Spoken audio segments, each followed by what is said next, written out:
જય શ્રી કૃષ્ણ મિત્રો, આજે આપણે મંત્રોની શક્તિ, તેનો જીવન પર પ્રભાવ અને તેના ઉચ્ચારણથી થતા લાભ વિશે જાણીશું. તો હવે આપણે જાણીશું કે મંત્રનો સાચો અર્થ શું છે, મંત્રનું મહત્વ શું છે. મંત્ર એ સંસ્કૃત ભાષાના પવિત્ર અને દિવ્ય શબ્દોનો સમૂહ છે, જે વિશિષ્ટ ધ્વનિ અને શક્તિ ધરાવે છે. તે આપણા મન, શરીર અને આત્માને શાંતિ પ્રદાન કરવા, ઉર્જાને પ્રેરિત કરવા અને જીવનમાં વિવિધ લાભો મેળવવા માટે ઉચ્ચારવામાં આવે છે.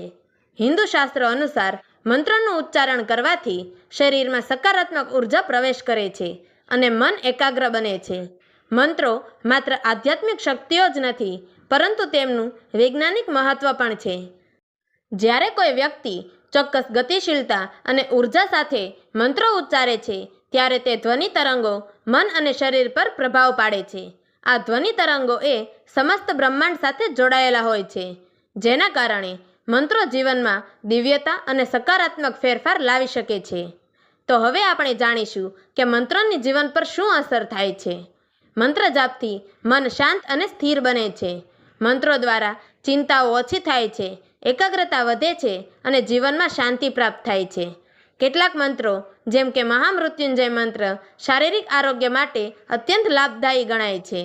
ધ્યાન અને મંત્ર જાપ દ્વારા તણાવ ઘટે છે અને શરીરમાં સકારાત્મક ઉર્જા પ્રવેશે છે. ઓમ મંત્રનો જાપ કરવાથી માથાના તણાવના કેન્દ્રો શાંત થાય છે અને આસપાસની પરિસ્થિતિઓમાં હકારાત્મક ઉર્જા પ્રવાહમાન થાય છે. મંત્રો માનવ જીવનના કર્મ અને પ્રભાવો બદલવામાં સહાય કરી શકે છે. મહાલક્ષ્મી મંત્ર, ગાયત્રી મંત્ર અને નવગ્રહ મંત્રોના જપથી જીવનમાં શુભ ફળ પ્રાપ્ત થાય છે. મંત્રો એ આધ્યાત્મિક વિકાસ માટે સવિશેષ અસરકારક સાધન છે. તે મનને ભટકવાથી રોકે છે અને દૈવી શક્તિઓ સાથે જોડાણ કરાવે છે. તો હવે આપણે કેટલાક પ્રસિદ્ધ મંત્રો અને તેમના લાભો શું છે તે જાણીશું. ઓમ મંત્ર બ્રહ્માંડની મૂળ ધ્વનિ છે, જે માનસિક શાંતિ અને આધ્યાત્મિક ઉન્નતિમાં સહાય કરે છે. ગાયત્રી મંત્ર બુદ્ધિ, જ્ઞાન અને આત્મિક પ્રકાશ માટે ઉત્તમ મંત્ર છે. મહામૃત્યુંજય મંત્ર આરોગ્ય અને રોગ મુક્તિ માટે શક્તિશાળી મંત્ર છે.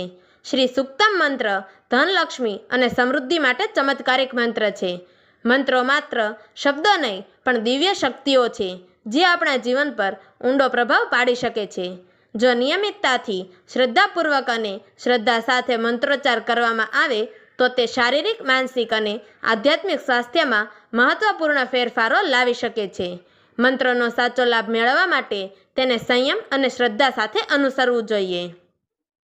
તો મિત્રો, તમને અમારી આ વાર્તા પસંદ આવી હોય તો અમારી ચેનલને લાઈક કરજો, શેર કરજો અને આવી જ અવનવી વાર્તાઓ સાંભળવા માટે નીચે આપેલા બ્લેક બટનને ક્લિક કરી અમારી ચેનલને સબસ્ક્રાઈબ જરૂરથી કરજો.